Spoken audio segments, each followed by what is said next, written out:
Hello hello hello नमस्ते। इन लोगों ने मुझे बनारस का लोकेशन भेजा है, मिलने के लिए बुलाया है, तो मैं निकल भी चुका हूँ। एयरपोर्ट पे हूँ। तेरी और तेरे टीम की सारी ख्वाहिशें पूरी की जाएगी, तू टेंशन मत ले। मैं तो ये सोच के हैरान हूँ कि तू बनारस में मेरे से मिलने के लिए इतना परेशान है। किसका तुझे सपोर्ट है इतना, मैं ये जानना चाहता हूँ। अगर मुझे थोड़ा लेट हुआ, फ़्लाइट लेट लैंड करी, तो जाने के नहीं, 4 बजे बोला है तो 4 बजे रुकने का। मेरे लोग हैं वहाँ पे, तेरे से मिलेंगे, ठीक है? See you there baby. Hello hello hello नमस्ते।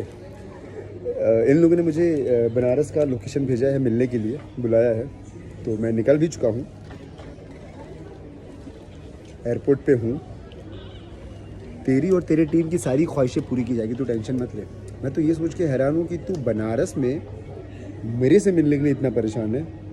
किसका तुझे सपोर्ट है इतना, मैं ये जानना चाहता हूँ। अगर मुझे थोड़ा लेट हुआ, फ़्लाइट लेट लैंड करी, तो जाने के नहीं, 4 बजे बोला है तो 4 बजे रुकने का।